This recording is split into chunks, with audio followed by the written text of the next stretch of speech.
Hey there, I'm Neil. My pronouns are he, him, and I'm the host of my new podcast, Pause and Rewind. I'll be chatting to changemakers, thought leaders, and role models who all share a common goal. They're striving to make the world a more inclusive place. And let's face it, we need it. Each guest has a unique story when it comes to doing their thing, and we often know who people are in the now. But how much do we really know about them? Pause and Rewind takes a moment to explore the experiences in my guest's life that led them to where and who they are now.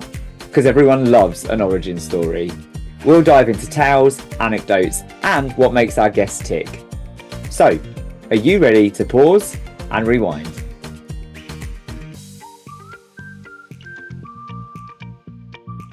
Hey there, and welcome to this episode of Pause and Rewind.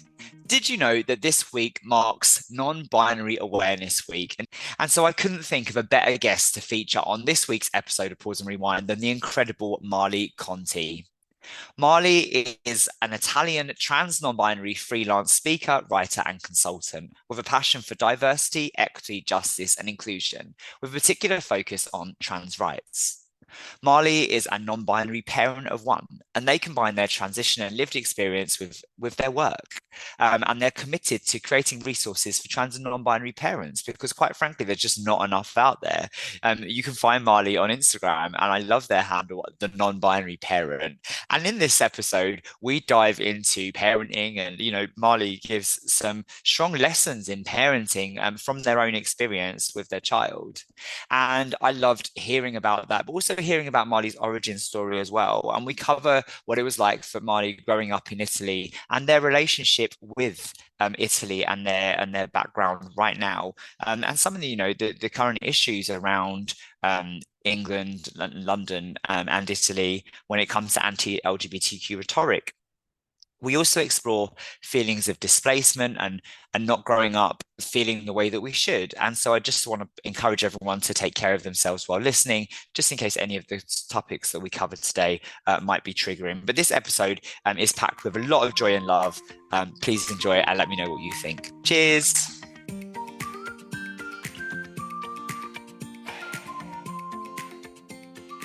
Marley, welcome to Pause and Rewind. It is so good to see you.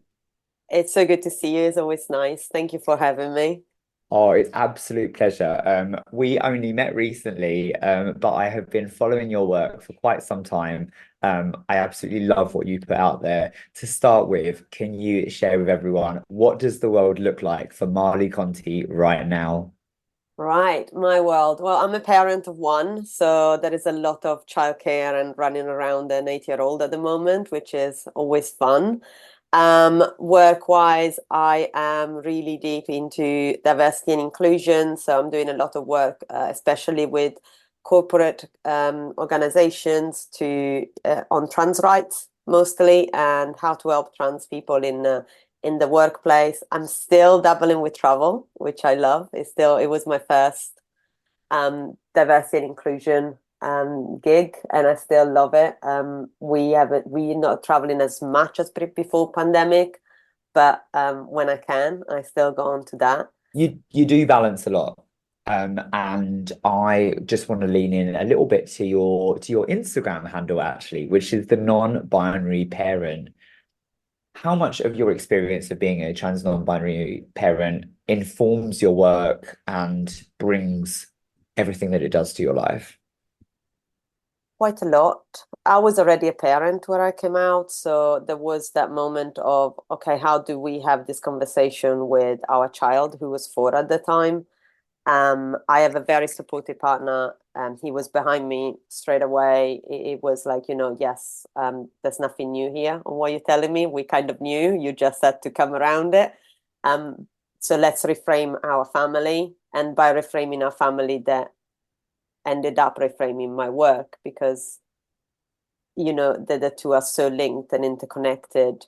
And changing the role of a parent from the typical mother figure to a parent, and how you interact with the world and how you explain the world to your child, it inevitably then sips into your work, for sure. Fantastic. We know that children are so adaptable and resilient, right? We kind of think, oh, what about the children? And, is it going to influence them? You firsthand combust that bullshit. Honestly, that's the one question I get asked the most when I say, "Oh, I am a parent, I have a child," and it's like, "Oh, but you're not confusing your kid." Kids are born without biases. Yeah, They learn biases by the way we present the world to them, from what they see around them, from the way people speak and talk, and the way they act. Um, and that's the beauty of them, that they have no judgment. So when we told our kid that um, I was going to change my name, I found new words that made me happy. There wasn't she anymore, and we were going to turn with using they and them. And the only thing she asked is turned around and said, "It's absolutely fine. Can I just still call you mom?" And that was it. that's And she so was four, and beautiful. she was four at the time, to which we agreed that's absolutely fine. You can still call me mom, but for everyone else, we're going to use parent, because coming from her doesn't have a gender association in my head. Yeah, It's just a word that she's always used.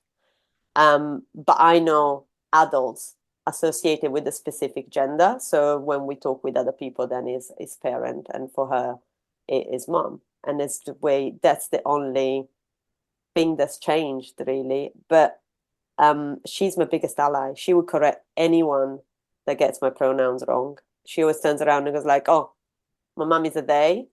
I love that for her they, the entire gender. Um, but yeah, it's kids are so much better than adults. that is so gorgeous to hear. And it's amazing to see how, the work that you do in diversity, equity, and inclusion, and particularly around educating people on trans and non-binary rights and issues generally, but also parenting. She's continuing your work in her own little way. You know what? She calls me out, which is ridiculous because I should be a lot better. But we were coming home from school. This is a story I say often because it stayed in my mind.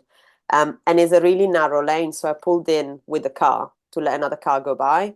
And she asked, "Oh, why are you stopping?" And I was like, "Oh, I'm just going to let her go." And without a bit, she looked at me and was like, "Well, you don't know it's a she."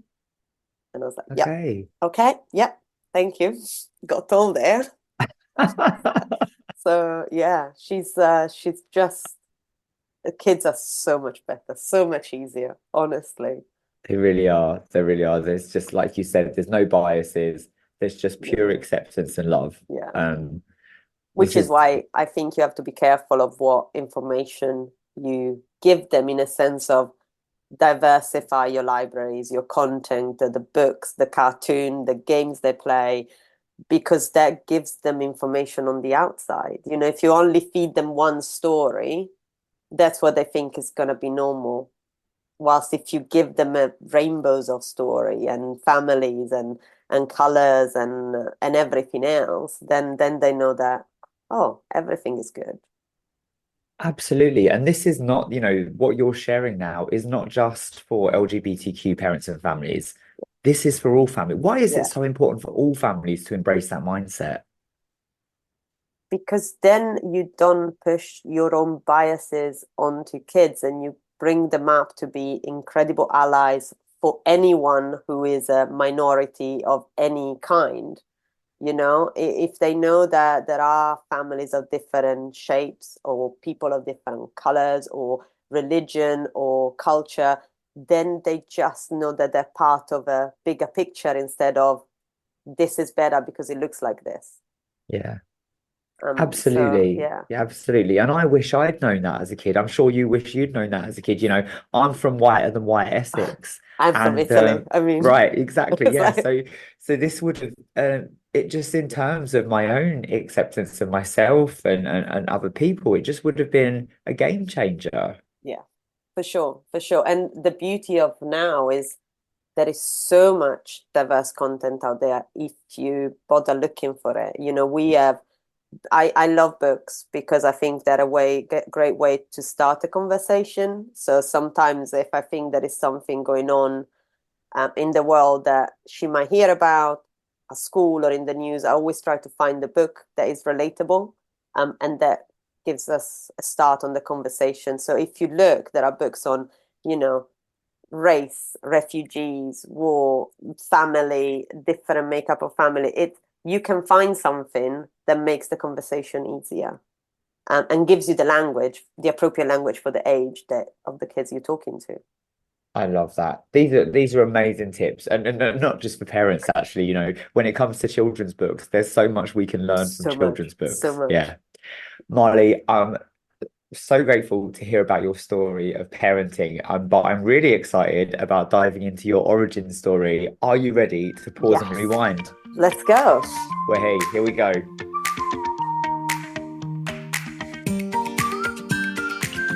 Take me back. Tell me all about little Marley. Little Marley. I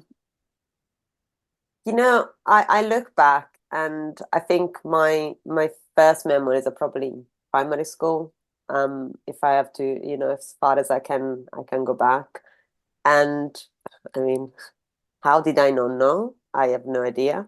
I came out quite later in life, so looking back, it's like the signs were all there. There just wasn't a language. But I was like, a typical tomboy kid. We weren't a well-off family, so I used to wear a lot of my brother's older brother clothes, hand me down. And I was always like in jeans and a t-shirt, which was great. We don't have school uniform in Italy, so you kind of go dressed. So I was always, really short hair because I have curly hair. My mum couldn't be bothered to dealing with the jeans, t-shirts, always playing with the boys. There were only 2 or 3 girls in my primary school class, so it was really boy heavy. So always playing around, with the football. And yeah, it was small village, Italian village life. You were out all day, every day, and school hours were really short because we didn't have afternoons in Italy. So you'd be in school between 8 and 12, and then you'd be home playing with Oh your my, friends. And we jealous. often just play football in the main square with, avoiding the cars that were driving by. That Yeah. sounds amazing. What are some of Yeah. your favorite anecdotes that you've heard about little Marley? I was a, my brother would call me a troublemaker. But I was always really good at getting away with it because I was the second child, Okay. and I was my dad's favorite. So, and we knew. So I was always like getting into trouble, and then very, very, very good at going to my dad and going like, "Oh, but I didn't mean to. I didn't know," and just get away with it. And yeah, so that was me that was me always.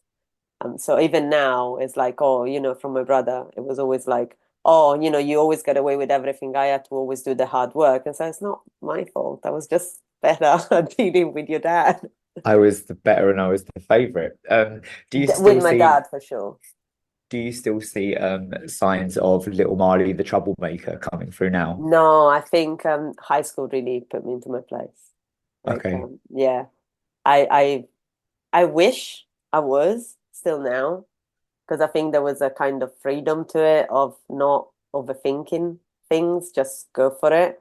But I think growing up, parenting, you become more anxious, more responsible, concept, and you leave that little bit behind, which is a shame because it was fun, you It know. was fun.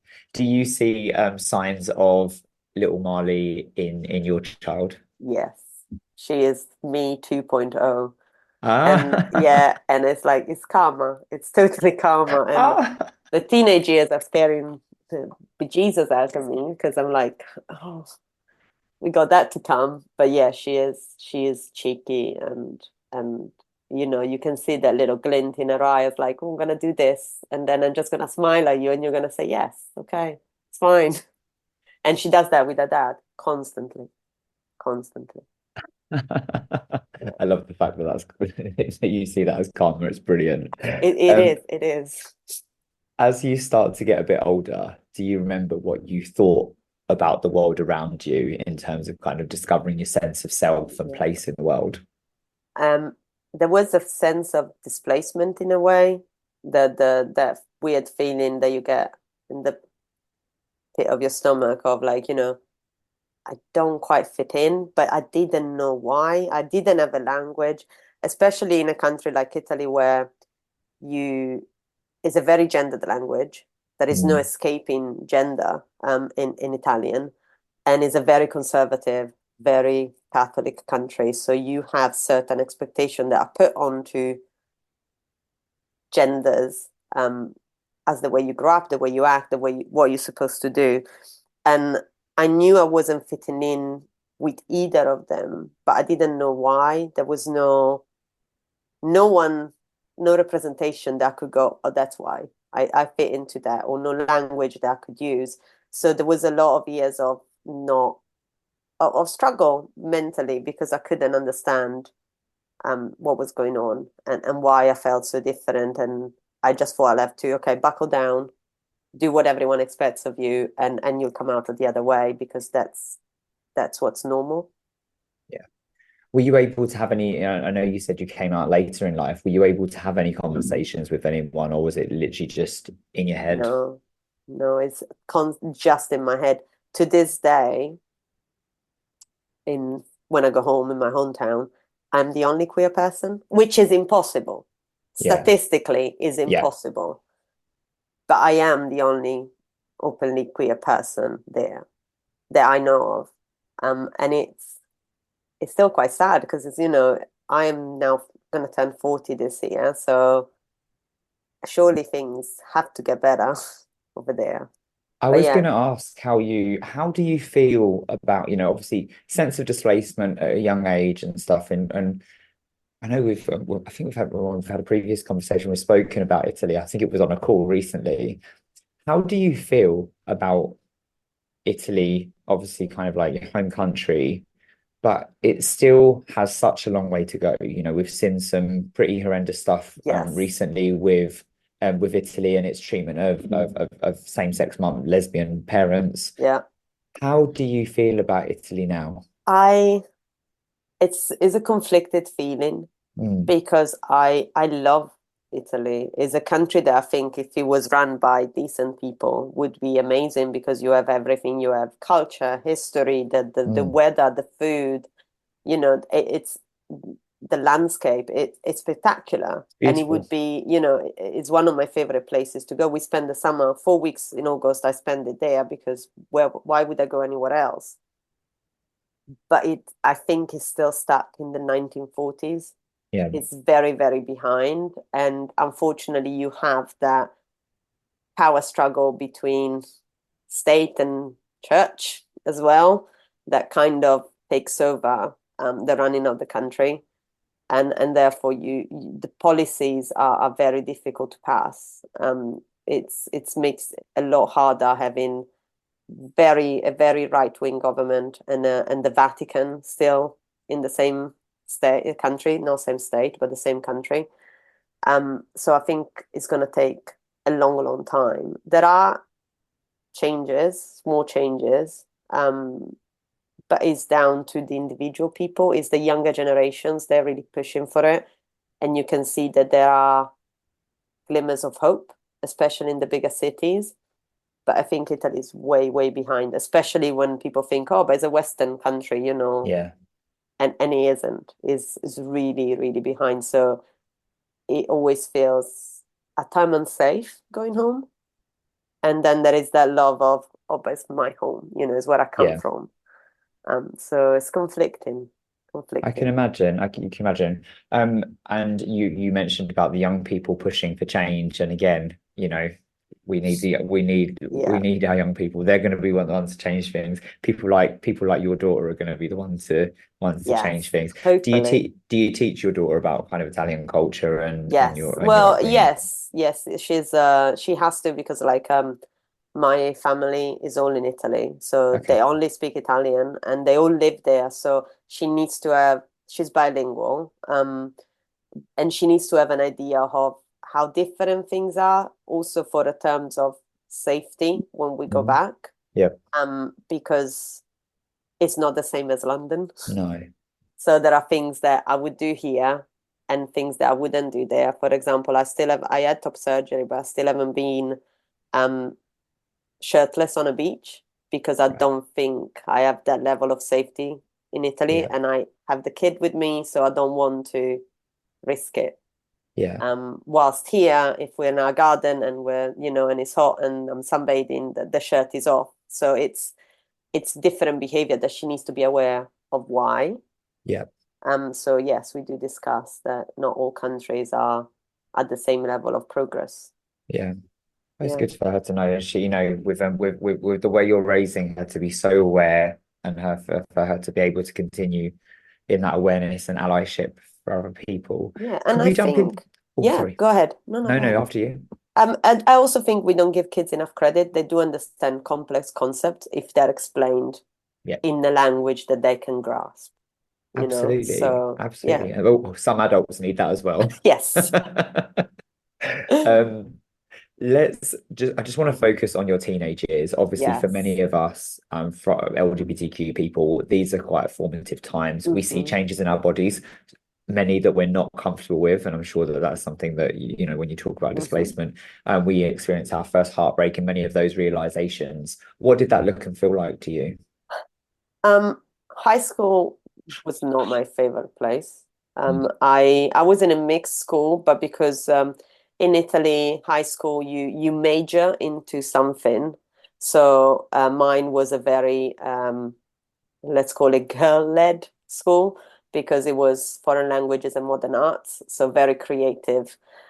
So it was my class, although it was a mixed school, it was 22 girls. Okay. Yeah. So there was a lot of gender going already in there. And we don't have uniforms, which means you dress as best as you can to go to Okay. school because there is that judgment of you don't have the new trainers, you don't have the latest sweater, or so you have to always. I went to high school and I hyper feminized in a way because there was that fear of I need to fit in, and the Yeah. way to fit in is to look like everyone else because otherwise they'll know I'm faulty somewhere.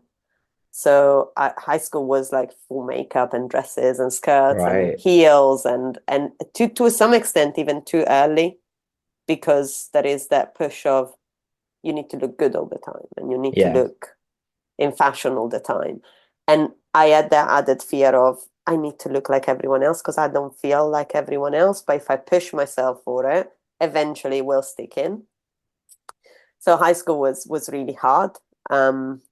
And I had no one, there was no one that I felt I could talk to. If I look back now, my best friend is still my best friend now. We've known each other, we're born a month apart, and we've known each other all our life because we live a road away from each other. And when I came out to her, when I came out, she looked at me and was like, why have you not told me this before? I was Mm. there. We could have, and I just didn't think she would understand, or Yeah. I had the language to explain what I was feeling. So the teenage years were hard. They weren't all bad, We don't. It's not Yeah. always doom and gloom our life, but they were hard. And I think it would have been easier if there was some support, Yeah. or someone to just go, "Hey, you feel the same way I feel," or a representation would have been great because then you would have had that. Okay, I know what it is. That person is like me, so it's normal, and I'm not completely going crazy in my Yeah. head. Yeah, Yeah. we don't have the language, we don't have the maturity to deal with that. And teenage years are hard enough anyway without facing all that. Do you think it's a bit easier for young people now with social media and such? Yes. Yes, to some extent. Like social media is my pet peeve when it comes to children and teenage years because I think it can have really detrimental Of effect. course. So I'm always like, you shouldn't really have social media before the age of 18 because your brain is not developed. Yeah. At the same time, I can understand it could be a beacon of, I can see all of these people who are like me and I'm not the odd one out. Yeah. So there is that aspect of it that I think, especially if you live in families that are not necessarily progressive or in countries that are not necessarily like Italy, where we are now in London, it gives you that hope and Yeah. that view into something that is like you. Yeah, for sure. I So wish the yes, representation, I'm a bit older than you, and I just wish that I'd seen more you are not representation. older than me, are I you? am. No, Yeah, I'm a couple of years older than you. Yeah. you look great. Same. Um, let's can I just ask you, what are your own Hmm. rules around social media with your girl? I don't share any image of my child who are face front. So if there are any posts on my Instagram or stories, you don't see my kid. The face is always covered. Yep. If it's face front, I always put an emoji on her face. I don't share a name. I tend to not share date of birth or things like that. I share the average age that she might be at. But I think she's too little to give me consent to share any Yeah. of these things. And I Consent and also, consent and parenting is such a hot yeah, topic. yes, I believe that this is her data and information, a life, and is not my call to share what eventually would be a future information online. Yeah, Because she could turn up at the age of 18, turning back and said, "Why? This was my private right. life, my private things, and you just took because I couldn't consent." So I'm always like, and even when I take a video or a picture, I always ask, "Do you mind if I take a picture now?" Or because I think it teaches her, if it's no, it's no. Yeah, Even with me, if you tell me no, then okay, I won't share this video. I won't take this picture now. And sometimes, like, I might take a picture because we're having fun, and she said, "Can you not send it to anyone?" Because sometimes we send it to the family group, and she said, "I don't like that picture. Can you not send it to anyone?" And it's like, "Yeah, of course." we respect it. Yeah. And my rules with her is she will not have a phone before the age of 16. And if she Okay. does, it would be a flip phone just to tell me I got to school, I'm home, you know, security things, not a smartphone before the age of 16. You're not the first person I've heard talk about this. There's a couple of Lily Allen was talking about this recently on her podcast. And I think there's a new book out. I can't remember who it's by, called "There's No Such Thing as Naughty." Yeah. And it's a brilliant book. And the author talks a lot about that. So yeah, definitely, There is definitely. also, I believe it's Sadek Council. I think there are 16 high school in Sadek councils that are grouping together to ban smartphones from school, to the point that if the kid is caught with a smartphone, they'll be taken away for a week, Okay. and the parent will have to go and pick it up. And if they're caught with a flip phone, it'll be taken away for the day and then received at the end of the day, because they're seeing the social media effects on younger generation is Yeah. becoming detrimental, and they want to try. And so yeah, it's definitely something that is happening, Yeah. and people should be aware of. Yeah, well, it's a catch-22. It really is, because, like you said, there are benefits to it. When you see representation and Yeah. diversity, and it makes you feel that sense of like there are other people out there like me, but also we're seeing the dangers of it. Just want to take it back to you. High Yes. school, so high school, not comfortable, but got through it. What happens next? I came to London. I did a year of work experience in Italy between estate agents and like clerking in a company. And then I thought, you know what? I've done foreign languages. Let's go to London, stay 6 months, get my English really good, and then come back. And then I can look for a better job. I can look for, move to Milan or Rome. And I never went back. No. That was 2005. So you've been here for nearly 20 Nearly 20 years. years. It's nearly half my life here. Nearly next year it'll be half and half. But it's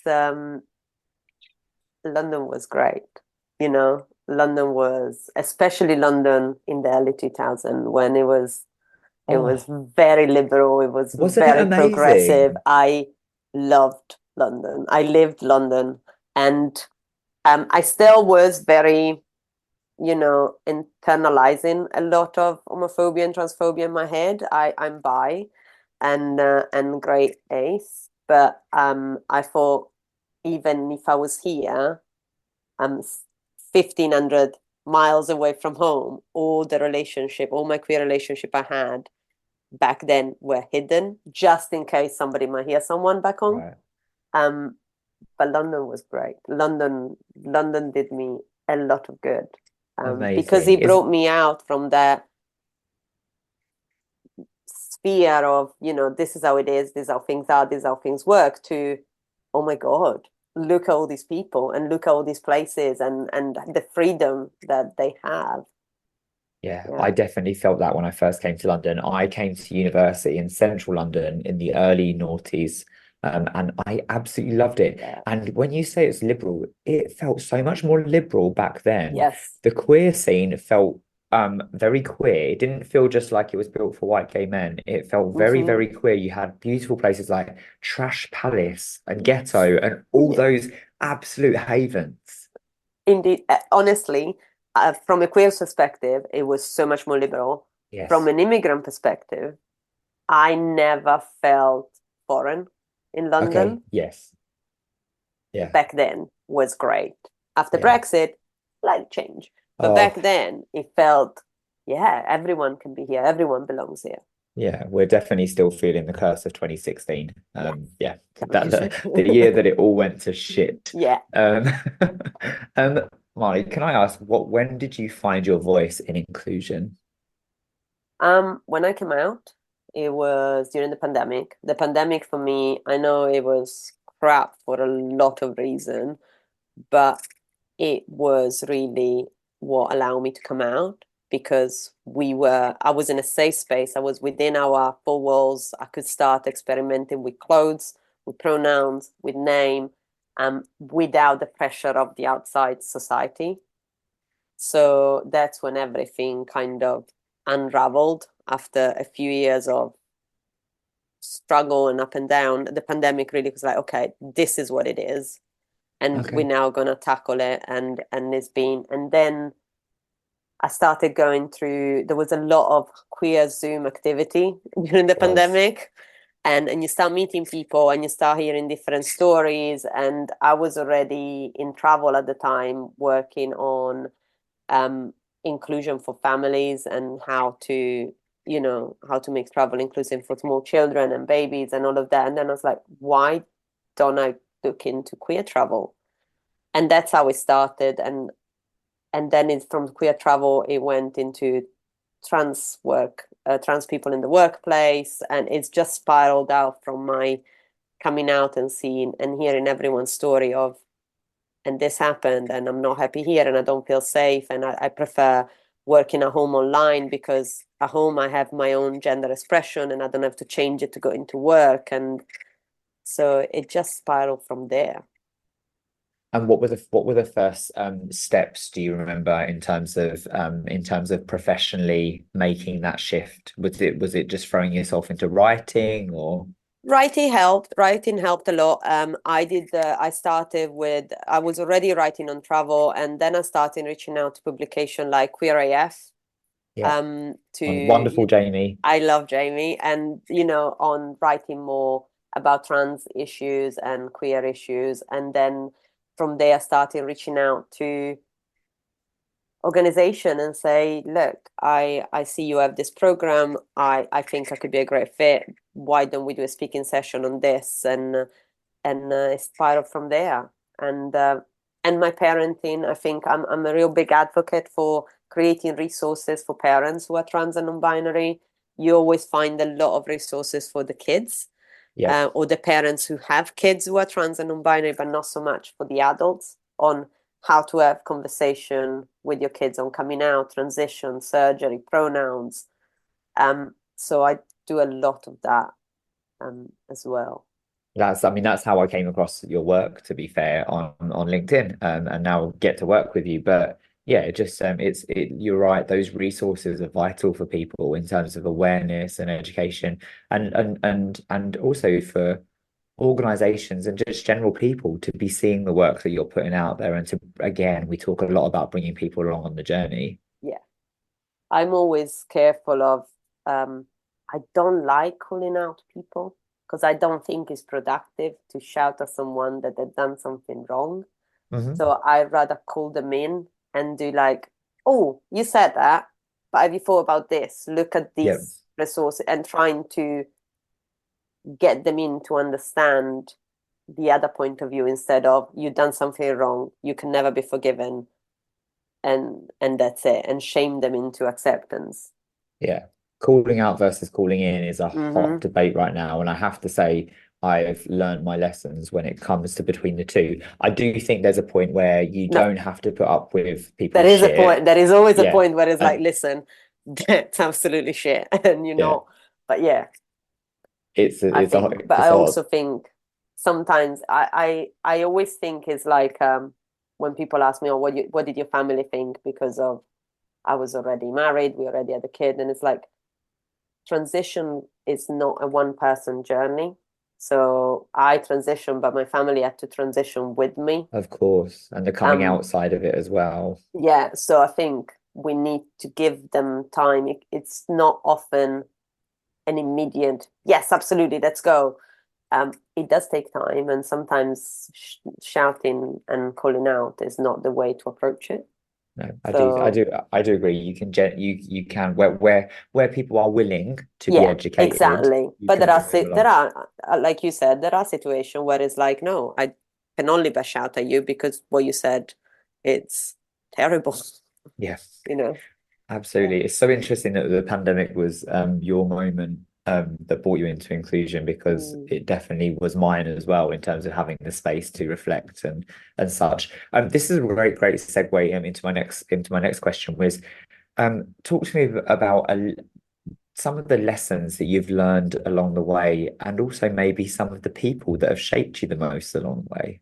And you've already Um, spoken about your daughter and how she continues to kind of shape Definitely. you. But I think one of my biggest, we always talk about our queer family, our chosen family. I am incredibly blessed to have met through the pandemic and who have become now my queer family. And Max Siegel has definitely been an influence in my work, but also like a person who has been by my side through every step of my transition from let's try name out just the two of us because you get it and you understand it and we can try it out if it fits to calling out people because my pronouns were wrong to helping me with stop surgery research. So I think when you find those people, hold on to them because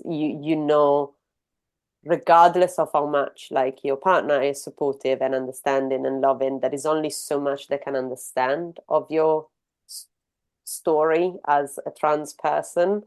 So when you find another trans person who dedicate their time and their love and help to get through the different steps, it's mind blowing because oh you get it, you understand, you know exactly what I mean when I say this.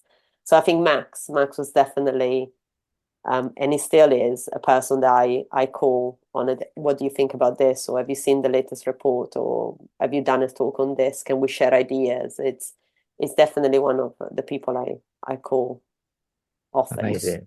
Big shout out to Max. Again, I've not met Max actually, but I follow his work on LinkedIn and also Laurie's as well, Max's Yes. partner. Oh, Like, yeah. Oh, honestly, Max's wife Laurie, powerhouse, she is, powerhouse. she is. And I've over the years, I've done quite a lot of events and work around menopause awareness and such. And I She love does what Laurie puts so out much there. Yeah. work on honestly what she calls midlife. Yes. And it's incredible and it's definitely needed because it's very honest. It tells it as it is. There is no shame behind it. Yeah. Is love Laurie and Yeah. Max. So Well, yeah, the absolute power couple. Absolute. Um, Marley, does happiness and success look and feel how you thought it would? feels feels better. Because I don't think I ever thought it would happen. In terms of actually having a body that reflect who I am, of finding a relationship that allowed me to be who I am. So it feels better because I never thought it was possible. But yeah, So beautiful to hear. don't make me cry now. Looking back, what are you most proud of today? Mm.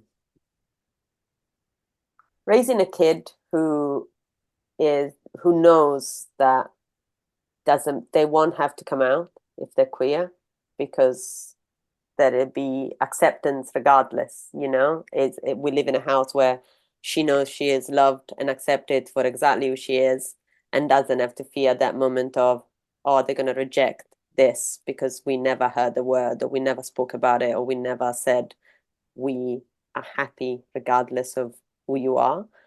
But also that if she isn't queer, she would be an incredible ally for any person out there that might need someone to stand beside them. That's what my biggest achievement, I think. She sounds amazing. She is. She is. I mean, Oh. she's a little terror. Don't get me wrong. She's a little shit when she wants to be, but generally, she's a great kid. It's that karma coming back for you. I know.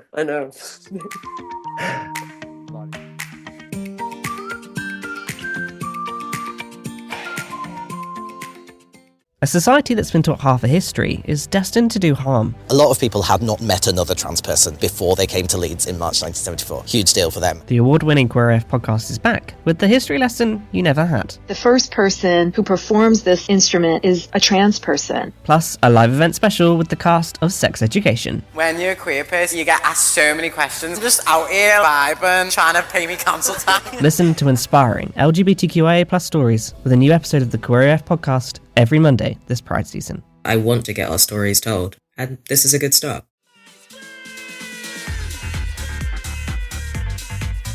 The House of Happiness is London's ultimate sober clubbing extravaganza. We're led and delivered but created for all, whether teetotal, sober curious, or just taking a booze snooze. We love a day rave, and on a Saturday afternoon you can expect banging house tunes, DJs on decks, dancers on podiums, and a fully stocked alcohol-free bar. Flamboyant, bold, with a glitter station to boot. We're all about safe, inclusive fun, and we even have a pre-meet so that you can make new sober buddies before you hit the dance floor. Grab your tickets from Instagram now at House of Happiness Official, and we'll see you on the dance floor.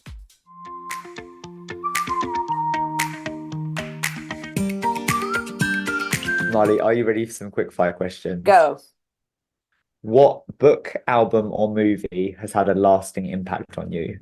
Right. I am a big fan of young adult fiction, and there is a series called The Shadowhunter Chronicles, which is it will be 20 books by the time it's finished. We're in book 16, but it was the first representation of queer characters as main characters and actually cool people, and not, the bisexual cheating threesome person, but actually excellent representation. And I love it, and I'm waiting for the last 4 books to come out, hopefully soon.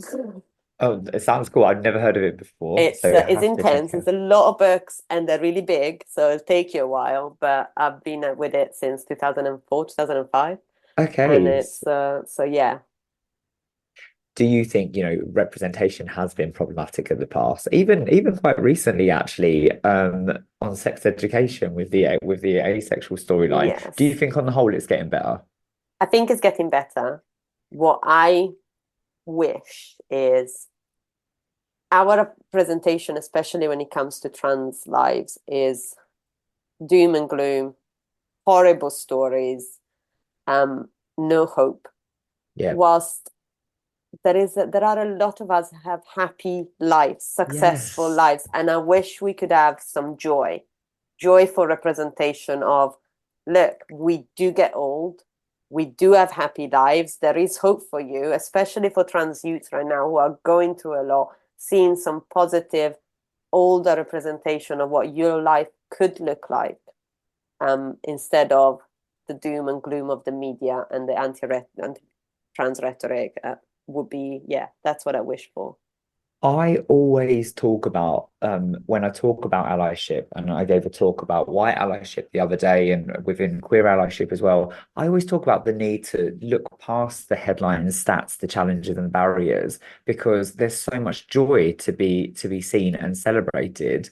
And when you look to our queer elders, there are still many of them that are here today existing. You've got Liz Ridgway, Ros Kavanagh, amazing people that are actually, have had rich, successful, not without its challenges, but rich, joyful lives. Agree, absolutely agree. And, not that the AIDS crisis should be forgotten, but it would be nice to see a story where it's not about two white gay guys who died during the AIDS crisis. Absolutely. Yeah. There is so much more to So our much more. lives Yeah. that, Yeah. even during the activism years, if there is so much more that could be told about those stories.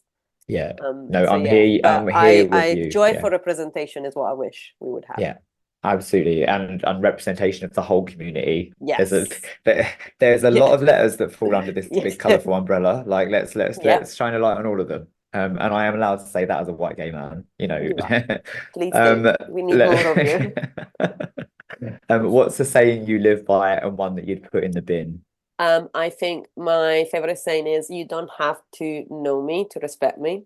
You don't have to understand. Yes. You don't have to understand me to respect me, actually, because I think everyone should be respected, regardless of if you understand my background, if you understand my gender, my sexuality. Respect should be for everyone. So then we can discuss what you don't understand, but from a point of view of respect. And one that really grinds me is, it is what it is. It's mine. It's the same. Oh my God, there is so much wrong with that one. This is the fifth time it's come up on this podcast. Thank you. I mean, it's just like, I feel like it's used as a way of ending conversation, which is like, oh, it is what it is. It's a bit like, we'll have to agree to disagree. No, it's not. And No. I also think like it puts limitation on, it is what it is. So you can't do anything to change it. Yeah, You can't work complacency. towards, like surely you can work towards something and change the outcome if, it just, no, can't do that one. Hear it, hear it. What has been the best adventure of your life so far? You know what it is? We still very privileged, very lucky. We still travel quite a bit. And it's the change of traveling as a single person, as a couple, and traveling with a kid, and seeing the world to someone else, someone so small, and the wonder that she still has, and the curiosity that she still has about what is different and how the world works, and where we go, and how much she wants to know and find out.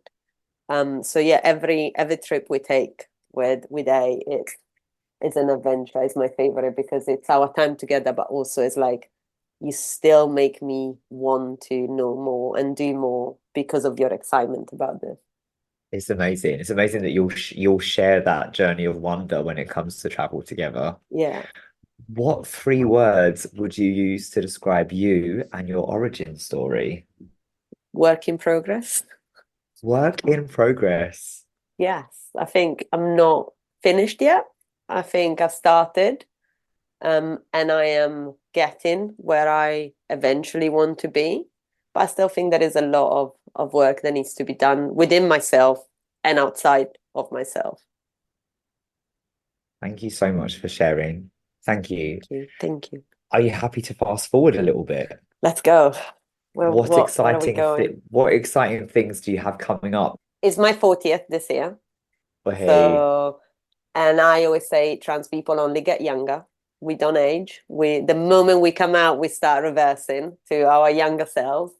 So personally, we have a couple of good trips with friends and family coming up to celebrate my 40th. I never really celebrated birthdays before coming out because I didn't think there was much to celebrate. I couldn't see myself getting older in a way.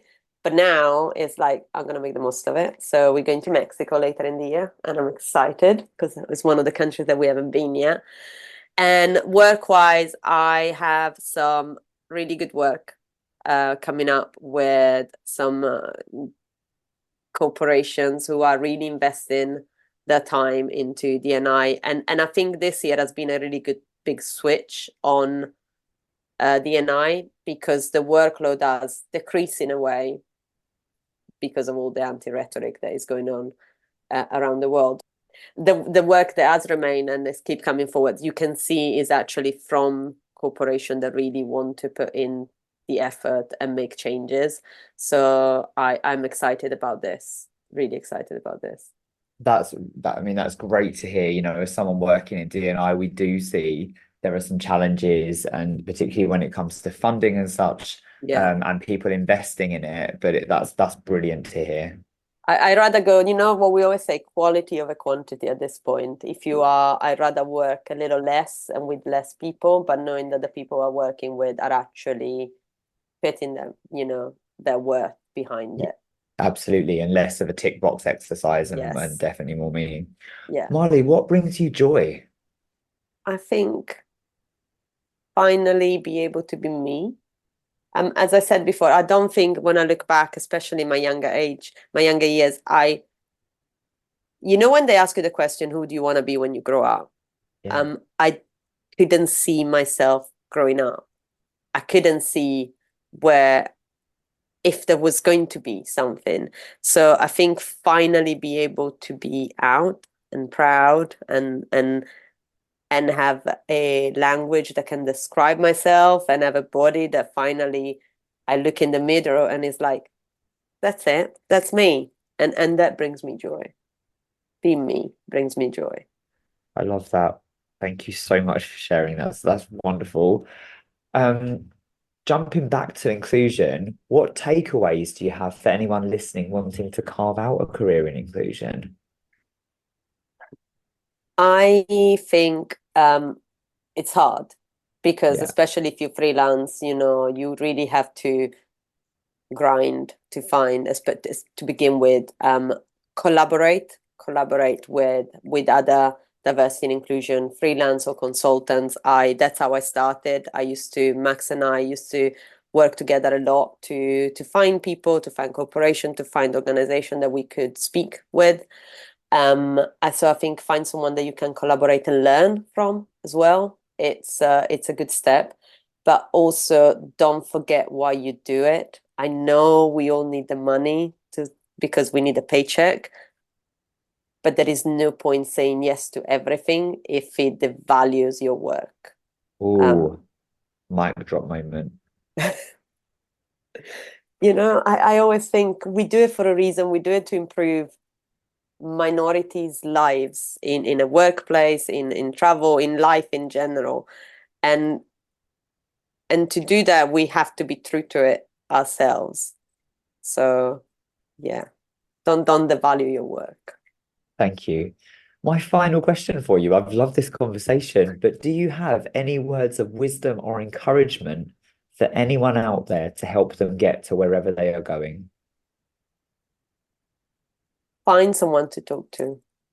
It's incredibly lonely. Now we have so much more technology, there are, even if you don't want to do it in person because it feels scary, there are groups, there are websites, there are organizations that you can reach out to that can give a helping hand. It can feel really lonely, it can feel very isolating, and just saying the words out loud once can feel really liberating. So I think regardless of what you're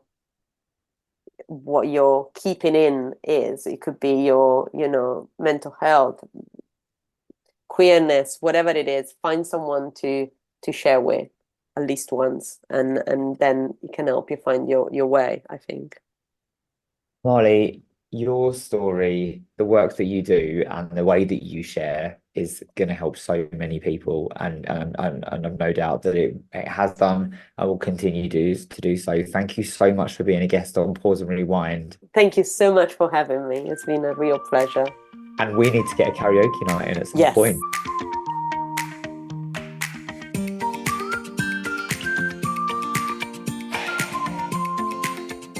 What a conversation. There are so many standout moments from it, and I'm just going to cover just a few. One of the stark realities is that Marley didn't see themselves growing up, and they share how they're turning 40 this year, and there's a real excitement around that for Marley, as you heard. But a couple of things that stood out is how Marley never celebrated birthdays before coming out because they never saw themselves getting older or growing up. But on the flip side of that, one of the most joyful moments for me was hearing Marley say, when I look in the mirror and it's like, that's it, that's me, that brings me joy. And that gave me goosebumps listening back to that over this episode. Life is not without its challenges. And as I say, we spoke a lot, as you heard, about Marley's love of Italy and balancing that love of their culture and their country of birth against the current, anti-LGBTQ rhetoric. And that's quite stark. But then you've got the hope that their daughter brings, and the way that they're showing up at such a young age through great education and parenting. And I think Marley, gave us some great lessons in parenting and how we raise young people through that. And the 3 words that they use to describe their origin story: work in progress. And I think, that applies to all of us. We're all a work in progress. But it's beautiful to listen to how Marley is experiencing that joy at being able to be themselves. Marley, I'm so grateful for you. I'm so grateful that we get to work together and socialize together. Bring on that karaoke session. And I hope that you enjoyed this episode of Pause and Rewind. And I feature some amazing other trans and non-binary people throughout this podcast. You've got Jude Guatemaki, Katia Velova, Marty Davies, Liz Ridgway. Please do go and support them. Follow trans and non-binary creatives, invest in their futures, and show them love, because it's needed right now. Thank you so much for listening. Please like, share with anyone you feel might benefit from hearing these stories, these wonderful conversations, and I'll be back soon with another episode. Cheers.